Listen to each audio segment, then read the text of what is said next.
اسلام نے ہمیں سب سے پہلے حکم دیا کہ آپ جو کھا رہے ہیں وہ پاک ہونا چاہیے. پاک کیسے ہونا چاہیے؟ اس میں کوئی گندگی لگی ہوئی نہ ہو، صاف بھی ہونا چاہیے، پاک بھی ہونا چاہیے، اس میں کوئی گندگی نہ لگی ہوئی ہو، حرام گوشت نہ ہو. اگر آپ جانور کو دبا کیے بغیر کھاتے ہیں اس کا جو بلڈ ہے اس گوشت کے اندر رہ جاتا ہے. اسلام میں جو طہارت شروع ہوتی ہے وہ کہاں سے شروع ہوتی ہے؟ پیٹ سے. کہ آپ نے پیٹ میں جو نوالا ڈالنا ہے وہ پاک ہونا چاہیے 2 گندگیوں سے. اب میں چونکہ فقہ کا بھی ٹیچر ہوں، اسلامی لاء کا بھی ٹیچر ہوں، تو کچھ فقہی ٹرمز میں استعمال کروں گا تو آپ گھبرانا نہیں ہے. تو میں اس کو آسان الفاظ میں پھر ایکسپلین کروں گا. جتنی انگلش مجھے آتی ہے بیچ بیچ میں لا رہا ہوں.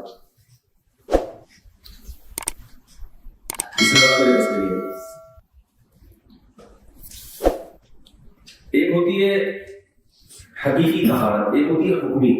حکمی کا مطلب دیکھنے میں وہ چیز آپ کو لگے گی پاک، لیکن اسلام اس کو کہتا ہے ناپاک. پاک ناپاک کو سمجھتے ہیں نا، قرآن میں آ کے اتنے ماڈرن تو نہیں ہوتے پاکی ناپاکی کا پانی ختم ہو گیا. اسلام نے ہمیں سب سے پہلے حکم دیا کہ آپ جو کھا رہے ہیں وہ پاک ہونا چاہیے.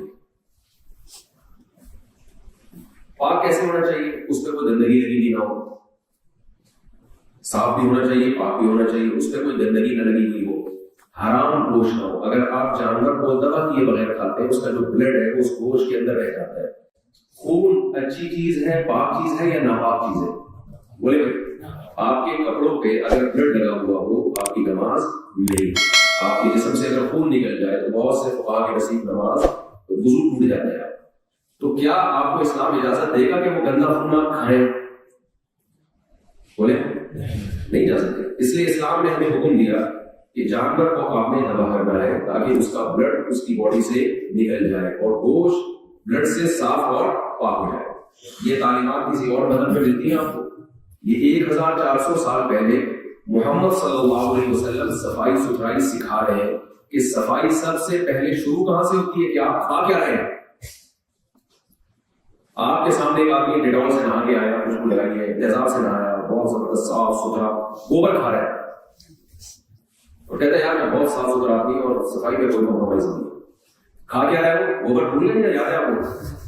یہاں تو کہیں نہیں ویسے نہ گوبر ہے. کچھ چیزیں نیٹ پہ دیکھ کے نا اپنے قوم کی انڈیا پاکستان میں جا کے دیکھا کرے، گائے وغیرہ دیکھ لیا کرے، یوٹیوب پہ کبھی بھینس ہے گوبر دیکھ لیا کرے تاکہ کچھ یادیں وابستہ رہے اپنے کلچر سے. تو وہ کھا گوبر رہا ہے، آپ اس کو صاف ستھرا مانو گے؟ بولو کتنا ہی اچھا حسین نیٹ کلین. بھائی تو کھاتا گوبر ہے، تیرے نہانے کا اور تیرے سفید لباس کی کیا ویلیو ہے؟ اس سے تو وہ بھنگی اچھا ہے جو گندگی میں ہے، لیکن کھا کیا رہا ہے؟ صاف ستھرا کر کے کھاتا. 1400 سال پہلے محمد صلی اللہ علیہ وسلم نے تعلیمات دی اور یہ تعلیمات نبی کی اپنی نہیں، آسمان سے وحی بن کے نازل ہوئی. یا ایھا الرسول کلوا من الطیبات، اے پیغمبروں پاکیزہ چیزیں کھانی ہے، ناپاک چیزیں نہیں کھانی. اس لیے حکم دیا گیا کہ کچھ بہت سارے جانور ہم پہ حرام کر دیے گئے. ہمارے لیے کتا کھانا حلال نہیں ہے، کیونکہ اگر ہم کتا کھائیں اور کتا انسانوں کو کھاتا ہے تو کتے میں اور ہمیں کوئی فرق رہ گیا؟ وہ ہمیں کھائے اور ہم کس کو کھائیں؟ کتے کو کھائیں. کتا درندہ ہے، چیر پھاڑ کرنے والا جانور ہے. نبی صلی اللہ علیہ وسلم نے جتنے بھی مخلب ہیں، چیر پھاڑ کرنے والے جانور ہیں، آپ نے ہمیں بتایا کہ یہ انسانوں کے لیے حلال نہیں ہے، یہ ناپاک ہے. ان کا گوشت انسانوں کے لیے جائز بولے نہیں. یہ ہے وہ طہارت. اس کا تعلق بھی کسے؟ طہارت سے. کھاؤ کیا. دوسری چیز، کھانے میں نجس 2 چیزوں سے نجاست پیدا ہوتی ہے. ایک حقیقی نجاست، بلڈ ہے اس کے اندر. دوسری نجاست ہے حکمی. حکمی کا کیا مطلب؟ حلال جانور ہے، مرغی ہے، آپ نے ذبح کی ہے لیکن خریدی چوری کے پیسوں سے، وہ بھی کیا ہے آپ کے لیے؟ نجس، ناپاک، پلید، خبیث. یحرم علیہم الخبائث. نبی صلی اللہ علیہ وسلم کی ذمہ داری تھی کہ خبیث چیزوں کو اس امت پر ہمیشہ کے لیے حرام کر دے. اس خباث دیکھنے میں بہت صاف ستھری ہو سکتا ہے، اس پر پرفیوم چھڑکا ہو. آپ کے سامنے کوئی چکن لے کر آئے اور کہ میں نے حلال طریقے سے اس کو ذبح کیا، بسم اللہ اللہ اکبر، اس پہ پڑھا ہے میں نے، اس کا خون سارا جسم سے نکال دیا اور اس کو آب زمزم کے پانی سے میں نے دھویا اور اس پہ میں نے عود اور مشک عنبر کی خوشبوئیں چھڑکی اور اس میں کبھی مجھے کراچی کا ہوں تو مجھے کراچی کی بریانی مسالے یاد آ رہے ہیں، وہ سارا کچھ کر کے آپ کے سامنے رکھا. خوشبو بلکہ دیکھ کر ڈھکن ہٹایا. جب بات کرنی ہے تو پوری بات کریں گے. ڈھکن ہٹایا, ایسے خوشبو چکن بریانی کی مہندی خوشبو آ رہی ہے, اور وہ آپ کے سامنے رکھا. مفتی صاحب سے فتویٰ لیا, حلال سرٹیفکیٹ, بڑی حلال طریقے سے ذبح کیا گیا, سرٹیفائڈ ہے, تمام اداروں کا متفقہ فتویٰ ہے کہ یہ کیا ہے, حلال ہے.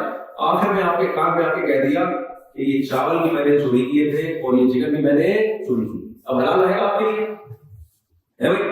اس کے ناجائز ہونے کی دلیل کیا ہے؟ وَيُحَرِّمُ عَلَيْهِمُ الْخَبَائِثَ, ناپاک چیزیں اس امت پر حرام. اب کوئی انگریز اگر بیٹھا ہوا ہو کہ یہ ناپاک کہاں سے ہے, یہ تو صاف ستھرا ہے. تو ہم کہیں گے بھائی تمہاری ٹرم میں ناپاک نہیں ہے, ہماری ٹرم میں یہ کیا ہے, ناپاک ہے. یہ تعلیمات محمد صلی اللہ علیہ وسلم کی ہے. کلوا من الطیبات, پاکیزگی طہارت شروع کہاں سے ہوگی؟ سب سے پہلے پیٹ سے. پیٹ میں آپ نے نوالا کون سا ڈالنا ہے؟ پاکیزہ نوالا.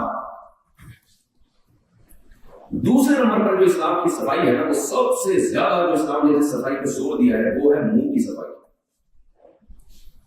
جتنا اندر کا حصہ ہے نا, اسلام اس کو اتنا زیادہ صاف رکھنے کا حکم دیتا ہے. یہ تعلیمات اسلام کے علاوہ آپ کو کہیں بھی نہیں. سب سے زیادہ پیٹ, اس کے بعد کیا ہے؟ منہ. منہ کی صفائی کیسے ہوتی ہے؟ نبی صلی اللہ علیہ وسلم صبح اٹھ کے سب سے پہلے مسواک, رات سونے سے پہلے مسواک, ہر نماز سے پہلے مسواک. لولا ان اشق على امتی لامرتهم بالسواک عند كل صلاۃ. نبی صلی اللہ علیہ وسلم نے فرمایا اگر مجھے ڈر نہ ہوتا کہ میری امت مصیبت میں, پریشانی میں پڑ جائے گی, تو میں ہر نماز کے وقت ان کو مسواک کا حکم دیتا. مسواک کا مقصد دانتوں کی صفائی. تو ہمارے مذہب میں کم سے کم 5 مرتبہ ہمیں دانتوں کو صاف کرنے کا حکم ہے اور دانتوں میں خلال کرنے کا حکم ہے. رسول اللہ صلی اللہ علیہ وسلم کبھی کھجور کی چھال جو ہوتی ہے اس کے دھاگے سے خلال کیا کرتے تھے, اور آپ صلی اللہ علیہ وسلم نے فرمایا کہ جو اپنی دانت زبان سے خلال کرے, ابو داؤد کی حدیث, زبان سے کوئی چیز پھنس گئی نا تو وہ خلال کرے تو نگل لے, لیکن اگر کسی دھاگے وغیرہ سے کسی چیز سے خلال کیا تو گوشت کا روٹی کا کوئی بھی حصہ ہے تو اس کو باہر پھینک دے. تو یہ خلال بھی کس نے سکھایا؟ 1400 سال پہلے بولو محمد صلی اللہ علیہ وسلم نے. 5 ٹائم کم سے کم دانتوں کی صفائی کا حکم کس نے دیا؟ محمد صلی اللہ علیہ وسلم نے. کیا یہ 1400 سال پہلے کسی بشر کی تعلیمات ہو سکتی ہے جو عام بشر کی طرح ایک بشر ہو؟ نہیں ہو سکتی. یہ کس کی تعلیمات ہے؟ Messenger of God. اور میسنجر آف گاڈ کے علاوہ 1400 سال پہلے کوئی ایسی تعلیمات دے نہیں سکتا جو اب تک نہیں دی ہے. کوئی ڈینٹسٹ میں نے دیکھا تو 5 دفعہ دانت صاف کرتا ہو. اگر کوئی ڈینٹسٹ آپ کے علم میں دن میں 5 دفعہ دانت صاف کرتا ہے تو عجائب گھر رکھنے کے لیے 2-4 ابھی ہمارے یہاں کچھ چیزیں ہیں جو ہمارے کراچی کا جو عجائب گھر ہے نا وہ کچھ خالی سا ہے. تو اگر کوئی ایسا ڈینٹسٹ جو دن میں 5 دفعہ دانت صاف کرتا ہو آپ لے آئے, پھر آگے میرا کام ہے میں اس کو جائز کرتا ہوں. میں نہیں دیکھا. یہاں تک کہ نبی صلی اللہ علیہ وسلم جب دنیا سے جا رہے ہیں تو آپ کا آخری عمل کیا تھا؟ دانتوں کی دنیا